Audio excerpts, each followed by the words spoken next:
untuk menumpuk-numpuk dosa. Boleh jadi kalau umat-umat zaman dulu, saudara, mereka diberikan umur panjang. Nabi Adam, kita tahu Nabi Adam itu 2000 tahun umurnya. Nabi Nuh 950 tahun. Umatnya ya rata-rata segitu itu. Nah, kalau mereka misalnya punya umur 800 tahun, lalu 200 tahun mereka melakukan dosa, kan masih punya restan 600 tahun untuk taubat. Karena umurnya diberikan jatah panjang.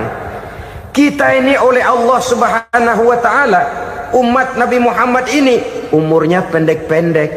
Kalau nyontoh Nabi 63 tahun saja. Kalau diberikan 70 tahun umur kita sekarang, itu sudah dapat jatah lebih 7 tahun. Alhamdulillah bahwa Allah memberikan saat-saat, waktu-waktu, tempat-tempat yang punya nilai istimewa, sehingga umur yang pendek ini bisa bernilai panjang, nilai ibadahnya bisa bernilai pahala seperti umat yang berumur panjang dahulu itu.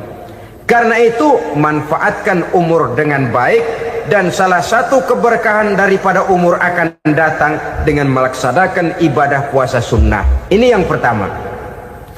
Yang kedua, az-ziyadatu fi malihi, berikan tambahan hartanya, menjadi orang kaya. Kaya apa? Kaya hati setidak-tidaknya. Karena dengan tekun dan rajin melaksanakan ibadah puasa, yang segera tertanam dalam jiwa seseorang merasakan cukup di dalam kehidupan. Itulah dia orang yang paling kaya, orang yang hidupnya paling cukup.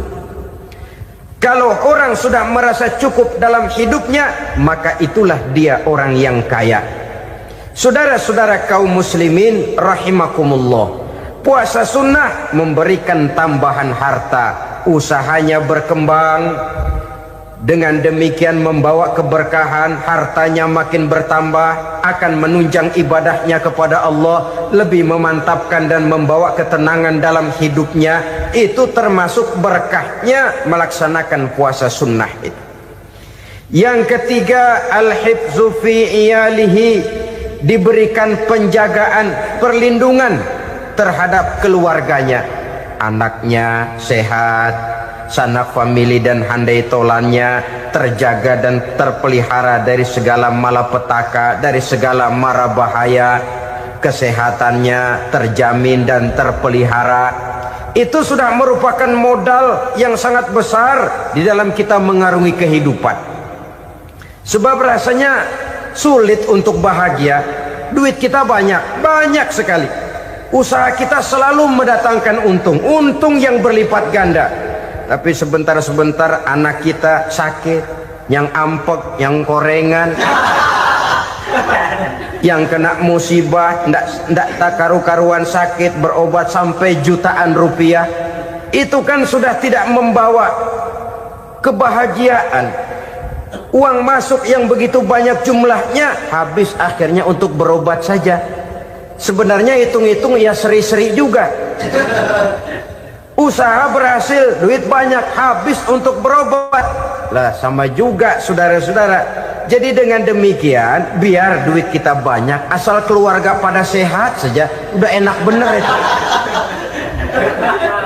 Duit banyak, ekonomi cukup, keluarga sehat, nikmat rasanya menjalani kehidupan ini. Yang kiamat sudah duit kagak barang seperak, keluarga ampek semua. Kiamat sudah. Saudara hadirin yang saya hormati, jadi yang ketiga, Allah memberikan pemeliharaan terhadap keluarganya. Satu kali orang dipelihara Allah, tidak satu kekuatan pun yang bisa mencelakakan. Satu kali orang disengsarakan Allah, tidak satu tenaga pun yang mampu menyelamatkannya. Itulah sebabnya perlindungan Allah, pemeliharaan Allah terhadap diri dan keluarga sangat kita perlukan di dalam kehidupan ini. Dengan melaksanakan ibadah puasa, kita mendekatkan diri kepada Allah. Dengan dekat kepada Allah, maka Allah pun dekat kepada kita. Sehingga dalam hadis qudsi dikatakan, ta'arraf ilallahi firraha ya'rifka fi syiddah. Ingatlah kepada Allah di waktu kamu senang, agar Allah ingat kepada kamu di waktu kamu susah. Yang kita laksanakan kadang-kadang sebaliknya. Waktu susah kita ingat Allah, waktu senang kita lupa Allah. Akhirnya nanti pada waktu kita melarat, kebelangsak, susah dan sebagainya, pertolongan tidak akan datang kepada kita. Benar, ta'aruf ilallah firraha ya'rifka fisyiddah. Ingatlah kepada Allah di waktu kamu susah, ingatlah kepada Allah di waktu kamu senang, agar Allah ingat kepadamu di waktu kamu mendapat kesusahan. Umumnya watak manusia memang kalau sudah dapat susah, ingat kepada Allah. Waktu duduk, waktu berbaring, sambil tidur, dalam segala keadaan Allah disebutnya, Allah dimintakan pertolongannya. Tapi dikala dia berada pada posisi di atas angin, merasa senang, bahagia, Allah terlupakan. Saudara-saudara kaum muslimin, itu yang ketiga. Yang keempat, at-takfiru li sayyiatihi. Orang yang melaksanakan puasa sunnah itu diampuni segala dosa dan kesalahan yang telah dilakukannya. Dan yang kelima, at-tad'ifu li hasanatihi, diberikan balasan yang berlipat ganda dari segala kebaikan yang dikerjakannya. 1 berbalas 7, 7 bisa berbalas 10, 10 masih berbalas 100, masih ditambah dengan wallahu yudha'ifu liman yasha. Allah melipat gandakan pahala orang-orang yang dikehendakinya. Maka carilah satu kebaikan yang apabila kita kerjakan, dosa akan dihapus dan nilai pahalanya menjadi berlipat ganda. 1 kali kita bekerja, 2-3 bisa kita raih dan kita jangkau. Yang keenam, orang yang melaksanakan puasa sunnah di bulan Zulhijjah, at-tashil li sakarati mautihi, diberikan kemudahan pada saat menghadapi sakaratul maut. Maut a mysterious problem. Dia adalah pintu yang setiap orang pasti akan memasukinya. Bahwa mati adalah mati, itu semua kita tahu. Tapi hakikat orang pada saat menghadapi mati itu kan berbeda-beda. Ada yang matinya itu gampang sekali, persis orang tidur saja, tidak nampak gelisah, tidak bikin susah yang hidup, tidak gelimpangan di tempat tidur, persis seperti orang mau tidur saja. Ada yang sulit sekali menghadapi sakaratul maut, gelimpangan di tempat tidur, bikin bingung orang yang nunggu. Kadang-kadang seperti kerbau digorok lehernya. Saudara-saudara, sulit menghadapi sakaratul maut. Oleh karena itu Rasulullah sallallahu alaihi wasallam sering beliau itu kalau berdoa membaca Allahumma hawin alayya fi sakaratil maut. Ya Allah, mudahkan saya di dalam menghadapi sakaratul maut. Rasulullah saja, saudara, orang yang ibadahnya paling banyak, orang yang hatinya paling bersih, orang yang akhlaknya paling luhur, masih berdoa semacam ini. Mohon dimudahkan oleh Allah agar mudah menghadapi sakaratul maut. Apalagi kita, terus terang kita ini paling-paling kelas muhtalid, bangsa sama pahala mau sama dosa doyan. Lebih perlu lagi menghadapi sakaratul maut, sehingga apabila malaikat maut datang menjemput nyawa kita, dimudahkan, jangan dibikin sulit, supaya mudah. Jadilah orang baik-baik.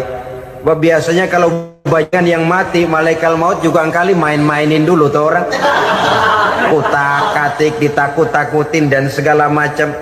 Saudara hadirin yang saya hormati, maka menghadapi sakaratul maut ini merupakan kunci.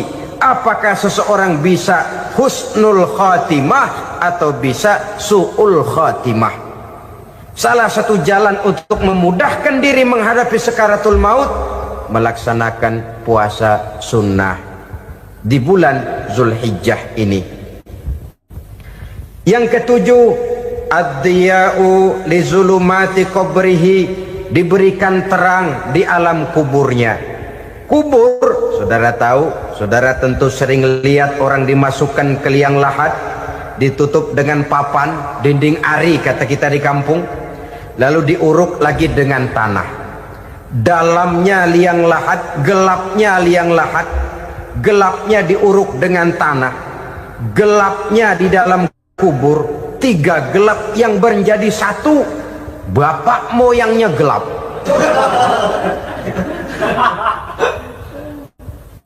Puasa sunnah ini merupakan terang di alam kubur kita nanti. Yang ke-8, at-tasqil limizanihi, diberikan keringanan pada timbangan di hari akhirat nanti. Bahwa setelah dibangkitkan dari kubur, setiap kita akan menghadapi perhitungan, akan ditimbang segala macam kebaikan dan segala macam kejahatan yang pernah kita lakukan di dalam kehidupan. Orang yang melaksanakan ibadah puasa sunnah, at-tasqilu limizanihi, diberikan keringanan timbangan hari akhiratnya nanti. Yang ke-9, an-najah minal bala, diberikan keselamatan dari segala macam bencana. Dan yang ke-10, as-su'ud ala darajatihi, diberikan ketinggian, naik derajatnya, derajat di dunia, lebih-lebih lagi derajat di akhirat nanti. Ini keutamaan yang diberikan Allah Subhanahu wa ta'ala kepada mereka yang melaksanakan ibadah puasa 10 hari di bulan Zulhijjah menurut penjelasan sebagian dari para ulama kita. Jadi setelah puasa Muharram ada lagi puasa Zulhijjah. Kemudian puasa sunnah yang ketiga, puasa sunnah pada hari Senin dan hari Kamis. Apa sumber hukumnya? Diriwayatkan oleh Imam Muslim dari Abi Qatadah, Rasulullah Shallallahu Alaihi Wasallam ditanya tentang puasa pada hari Senin. Kenapa Rasul melakukan itu? Beliau menjawab, zalika yaumu wulidtu fihi wa yaumu bu'istu au unzila alayya fihi. Hari Senin itu adalah hari di mana aku dilahirkan dan hari di mana aku dibangkitkan. Wahyu pertama turun kepadaku pun pada hari itu. Maka sunnah melaksanakan puasa pada hari itu. Adapun hari Kamis, ada hadis yang diriwayatkan oleh Imam Turmuzi dari Abi Hurairah, Nabi bersabda, tu'radul a'malu yaumul isnaini wal khamisi fa uhibbu an yu'radu amali wa ana sha'im. Disetor amal setiap manusia pada hari Senin dan pada hari Kamis. Maka aku ingin, kata Nabi, agar pada saat amalku disetor itu aku sedang puasa. Jadi malaikat itu menurut riwayat ini mencatat dan menyetorkan catatan amalan seseorang pada hari Senin, hari Kamis. Tiap hari Senin amalan kita disetor oleh malaikat. Catatan terakhir tentu yang sedang kita kerjakan, sehingga yang masuk daftar, saya tinggalkan orang ini, dia sedang puasa. Karena naik catatan amalnya pada hari Senin. Kamis diangkat lagi, catatan paling akhir, saya tinggalkan orang ini, dia sedang puasa. Itu makna fa uhibbu ayyurada amali wa ana shaim. Aku senang kalau pada saat amalku disetor, catatan paling akhir aku lagi puasa. Satu keistimewaan. Alangkah celaka tiap amalan disetor kita sedang berbuat jahat. Senin, Kamis, teler, mabok, judi. Tiap amalan disetor, catatan akhirnya saya tinggalkan si fulan lagi teler. Laporan Senin. Kamis laporan lagi, saya tinggalkan si fulan lagi mirip kartu. Saudara hadirin yang saya muliakan, alangkah jeleknya catatan kita. Oleh karena itu sunnah puasa pada hari Senin dan hari Kamis. Ini amalan sunnah, saudara-saudara.